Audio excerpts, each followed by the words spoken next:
आप सभी का फेवरेट शो ये है चाहते की कहानी के आज रात के एपिसोड में क्या कुछ खास होने वाला है, चलिए आपको बताते हैं। आज रात के एपिसोड की शुरुआत होगी वसुधा और अनवी के साथ। वसुधा यहाँ पर अनवी को डांस सिखाती हुई नजर आएगी और अनवी बहुत ही अच्छे से उसकी डांसिंग क्लास को परफॉर्म करेगी, जिसे देखते हुए यहाँ पर अरमान आएगा और कहेगा कि क्या बात है, मेरी बच्ची तो बहुत अच्छे से डांस कर रही है और वो अपने टीचर से काफ़ी अच्छे से सीख भी रही है। यहाँ पर वसु बहुत ज़्यादा तारीफ करती है अनवी की और कहती है कि नहीं, यही बहुत अच्छी बच्ची है, इसकी ग्रेस्पिंग पावर भी बहुत अच्छी है और ये बहुत अच्छा डांस भी करती है।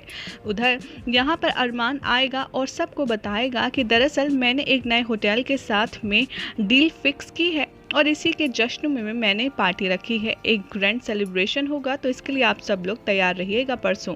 यहाँ पर रुद्र हॉस्पिटल से आ जाता है और हॉस्पिटल में आने के बाद वो सुलोचना को बताता है कि हम शारदा माँ को अब डिस्चार्ज कर सकते हैं, लेकिन हमें ऑल टाइम एक नर्स उनके साथ में रखनी पड़ेगी, ऐसा डॉक्टर ने कहा है। उधर दिखाया जाएगा कि प्रिशा शॉपिंग के लिए जा रही होती है वसु और अनवी के साथ। मीनवाइल वसु और अनवी ऊपर होते हैं और प्रिशा नीचे वेट कर रही होती है पार्किंग में, जहाँ पर उसे देख कर के कुछ गुंडे आ जाते हैं और उसे छेड़ने लगते हैं और इधर उधर हाथ लगाने लगते हैं।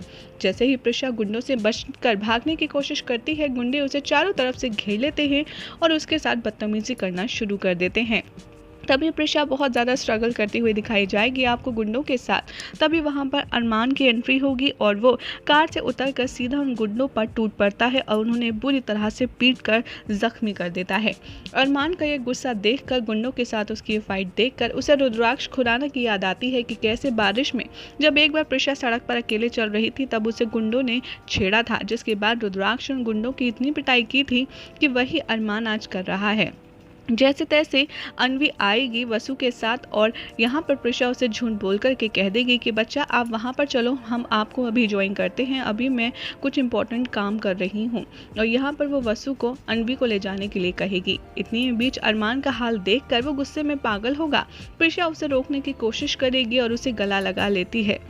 अरमान भी यहाँ प्रिशा को जोर से हक करेगा और कहेगा कि चलो प्रिशा यहाँ से चलो। रुद्राक्ष यहाँ पर दिखाया जाएगा कि वो घर पर आ जाता है और उसे हंसने और जोर जोर से बात करने की किसी की आवाज़ आती है। जैसे ही वो रूम के अंदर घुसता है, वो देखता है कि यहाँ पर तो देविका उसकी दोनों माँ के साथ में काफ़ी क्वालिटी टाइम स्पेंड कर रही है। वो कहता है कि तुम यहाँ क्या कर रही हो, तुम्हें तो जाना था ना। देविका कहती है कि मैं तो अपना सारा सामान उठा करके यहीं आ गई हूँ और अब मैं यहीं पर रहूँगी। रुद्राक्ष कहता है कि तुम और कितने एहसान करोगी मुझ पर, मैं तुम्हारे आगे हाथ जोड़ रहा हूँ, तुम प्लीज यहाँ से चली जाओ। यहाँ पर देविका रुद्राक्ष को देखती है और कहती है कि ये मैं तुम्हारे लिए नहीं बल्कि अपनी दोनों माँओं के लिए कर रही हूँ। रुद्राक्ष यहाँ पर थोड़ा रूड होता है और उससे कहता है कि तुम यहाँ से चली क्यों नहीं जाती। तभी सुलोचना उसे साइड में ले जाकर के समझाती है और कहती है कि उसे हमारी कितनी फिक्र है, वो हमारी सिचुएशन कितने अच्छे से समझ गई और हमारी हेल्प कर रही है, सब कुछ जानते हुए भी। जब डॉक्टर ने कहा कि शारदा के साथ एक फुल टाइम नर्स रखनी होगी, तब हमारी फाइनेंशियल सिचुएशन को उसने इतने अच्छे से समझा और तुम उसका बुरा मना रहे हो, उसके साथ बुरा व्यवहार कर रहे हो। प्लीज़ तुम ऐसा मत करो, जाओ जाकर के उसे सॉरी बोलो और उसके साथ अच्छे से पेश आओ। उधर दिखाया जाएगा कि प्रिशा रूम में अरमान को लेकर के बैठती है और उसकी घाव पर मलहम लगाते हुए उस पर अपना गुस्सा निकालती है और कहती है कि क्या ज़रूरत थी इतनी फाइट करने की, आखिर प्रॉब्लम क्या है, हो क्या जाता है तुम्हें। तभी अरमान प्रिशा को देखता है और कहता है कि क्योंकि वो तुम्हें देख रहे थे और तुम्हारे ऊपर छेड़छाड़ भी कर रहे थे, इसीलिए मैं नहीं बर्दाश्त कर सकता कि कोई तुम्हें गंदी निगाहों से देखे भी, और इसीलिए मैंने तुम्हें बचाने के लिए सब कुछ किया। प्रिशा कहती है कि आगे से तुम्हें ऐसा करने की कोई ज़रूरत नहीं है, मेरे लिए तो खास तौर से बिल्कुल भी नहीं। वो वसु से कहती है कि चलिए अम्मा हम बाहर चलते हैं। जैसे ही वसु प्रिशा के साथ बाहर जाती है, यहाँ पर अरमान के चाचा जी उसे समझाते हुए कहते हैं कि तू अपनी फीलिंग्स को कंट्रोल कर, वरना तेरी दोस्ती भी प्रिशा से नहीं रह पाएगी। तेरे अंदर जो भी फीलिंग्स हैं वो निकल कर बाहर आ रही हैं और प्रिशा को बहुत जल्द समझ आ जाएगा कि तू उससे प्यार करने लगा है। यहाँ शारदा के बारे में सोच रहा होता है रुद्राक्ष और उधर शारदा के बारे में सोचती है प्रिशा भी, और तभी पीछे से वसु आ जाती है और कहती है कि सुन, तुझे दिखाई नहीं दे रहा है कि अरमान तुझसे चाहने लगा है, तेरी कितनी फ़िक्र करता है, वो बहुत ही ज़्यादा प्यार करता है तुझसे। मुझे तो लगता है कि अब तुझे अपनी लाइफ में आगे बढ़ जाना चाहिए। और तभी प्रिशा कहती है कि नहीं माँ, ऐसा कभी भी नहीं हो सकता, मैंने अरमान के बारे में ऐसा सोचा तक नहीं है। वहाँ पर अरमान के चाचा जी उससे कहते हैं कि तू अपने दिल की बात प्रिशा से कन्फेस तो कर, ज़्यादा से ज़्यादा क्या होगा, मना कर देगी ना।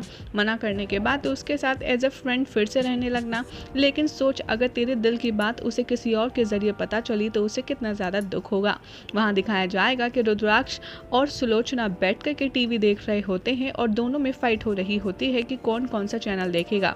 तभी देविका आती है, उन दोनों के बीच में लड़ाई खत्म करवाती है, रुद्र को रिमोट दे देती है और यहाँ पर सुलोचना को वो अपने फ़ोन में सीरियल दिखा देती है, जिसके बाद सारी प्रॉब्लम सॉर्ट आउट हो जाती है। अपनी माँ के साथ में देविका का इतना अच्छा बॉन्ड देखकर रुद्राक्ष उसे एक टक देखता रह जाता है और देविका को वो देख करके कुछ फील करने लगता है। यहाँ पर प्रिशा छिपकली से बहुत ज़्यादा डरती है, उसे रूम में एक छिपकली दिख जाती है जिसे देख कर वो इतना शोर मचाती है कि अरमान उसे गोद में उठा लेता है। और यही हो जाएगा आज रात के एपिसोड का दी एंड। वेल, आपको ये अपडेट कैसी लगी कमेंट ज़रूर करें। साथ ही ऐसी मज़ेदार इंटरेस्टिंग अपडेट्स के लिए हमारे चैनल सीरियल सियापा को सब्सक्राइब करना ना भूलें।